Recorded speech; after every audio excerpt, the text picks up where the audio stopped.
Hello दोस्तों, स्वागत है आपका आशा मैथ्स क्लासेस में। आज मैं आपको द्विघात बहुपदों के शून्यकों के बारे में समझाने वाली हूँ। वीडियो को लास्ट तक ज़रूर देखें।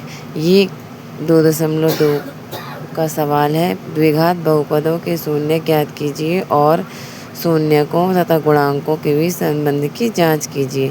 पहला क्वेश्चन है x² - 2x - 1।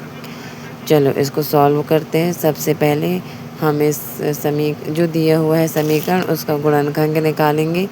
गुणनखंड निकालने के लिए लिखते हैं x² - 2x - 1।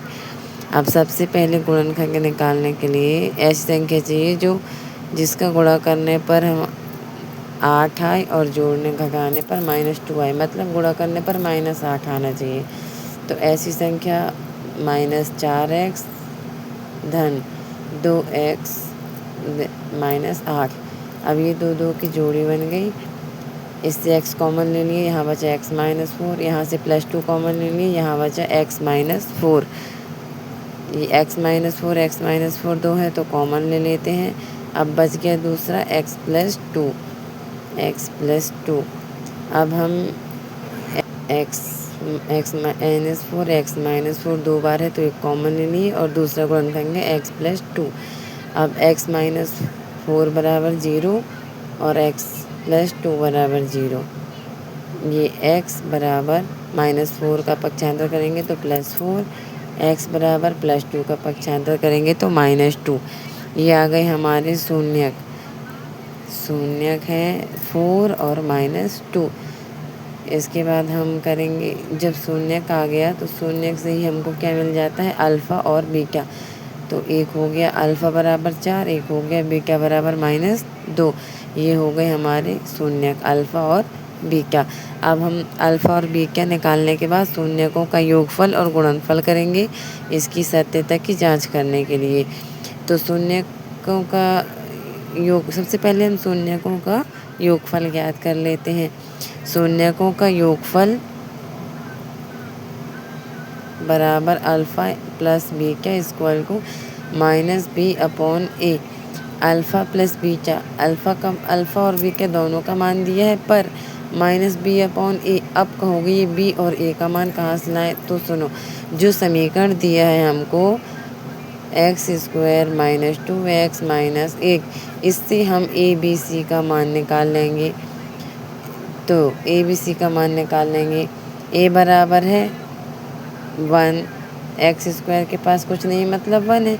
अब b का मान है -2, अब c का मान है -1, c बराबर -8। ये आ गया हमारा a b और c का मान। अब हम अल्फ़ा प्लस बीटा मतलब शून्यकों के योगफल वाले सूत्र में इनका मान रख के इनका योगफल निकाल लेंगे। अल्फ़ा प्लस बीटा बराबर -b/a। ये सूत्र याद करना पड़ेगा आपको। इसके बाद है अल्फ़ा और बीटा का मान दिया है। अल्फ़ा का मान है 4 और बीटा का मान है -2 बराबर -b/a। -b सूत्र में माइनस है तो माइनस, b का मान है -2 तो ये आ गया -2 बटे a का मान है 1 तो ये लिख दिए 1।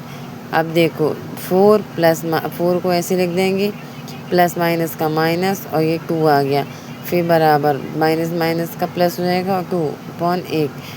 4 में से 2 गए, 2 बराबर इस तरफ भी बचा 2, मतलब ये हमारा बराबर आ गया शून्यकों का योगफल। अब हम निकालेंगे शून्यकों का गुणनफल। तो शून्यकों का गुणनफल निकालने के लिए भी सूत्र याद करना पड़ेगा। शून्यकों के गुणनफल का सूत्र होता है alpha into beta.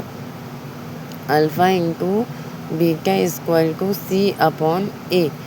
Alpha into beta का मान हमको दिया है 4 गुणित बीटा का मान -2 बराबर c का मान है -8 और a का मान है 1। तो अब यहाँ पर c और a का मान रख दो। -8 बटे 1 गुणा कर दो, 4 दूनी 8, माइनस है तो माइनस बराबर इस तरफ बचा -8। ये दोनों भी कैसे आ गए, बराबर। इसका मतलब है कि जो समीकरण हमको दिया है उसके शून्यकों का योगफल और गुणनफल की सत्यता की जांच सही है। चलो अब हम करते हैं दूसरा सवाल। 4s² - 4s + 1। सबसे पहले इसका गुणनखंड निकालते हैं। गुणनखंड निकालने के लिए क्या करना पड़ेगा, तो जो समीकरण दिया है, कोई सभी समीकरण हो, सबसे पहले गुणनखंड निकालने के लिए शुरू वाली संख्या का गुणा लास्ट वाले के साथ करते हैं। तो 4 एकम 4 आ गया। अब हमको ऐसी संख्या चाहिए जिसका गुणा करने पर, मतलब जिसको जोड़ने घटाने पर -4 आए और गुणा करने पर 4 आए। तो ऐसी संख्या क्या होती है, -2 इंटू -2 आ गया। माइनस माइनस दोनों में रहेगा तो दोनों को जोड़ देंगे। सबसे पहले तो देखो दोनों के सामने माइनस थे, मतलब जब दोनों के सामने माइनस हो तो माइनस लगा के दोनों को जोड़ देते हैं तो -4 आ जाएगा। अब दोनों के सामने 2 + 2 -4 आ गया ये। इसके बाद माइनस माइनस गुणनखंड कर देते हैं, 4s² - 2s - 2s + 1। अब दो की जोड़ी बना लेते हैं। यहाँ से 2x कॉमन ले लिए तो बचा 2s - 1। यहाँ से -1 कॉमन ले लिए तो बचा 2s - 1। 2s - 1 2 है तो एक उससे कॉमन ले लिए, यहाँ भी बचा 2s - 1। ये 2 था इसलिए कॉमन ली और ये बच गया 2s - 1। अब इनके बराबर 0 कर लेते हैं। 2s - 1 बराबर 0, फिर 2s - 1 बराबर 0। अब इससे s का मान निकाल लेते हैं। तो 2s - 1 का पक्षांतर करेंगे तो +1। अब 2 का भी पक्षांतर कर दो तो 1/2 आ गया s का मान। ऐसे यहीं करेंगे। 2s - 1 है तो 1 का पक्षांतर कर दो तो +1 और s बराबर 1/2। अब हमको मिल गया अल्फ़ा बराबर 1/2 और बीटा बराबर 1/2। अब हम इसके लिए निकाल लेंगे शून्य। ये दोनों, पहले तो ये दोनों हमारे शून्य के अल्फ़ा और बीटा। अब जब हमको अल्फ़ा और बीटा मिल गया तो शून्यकों का योगफल निकाल लेते हैं।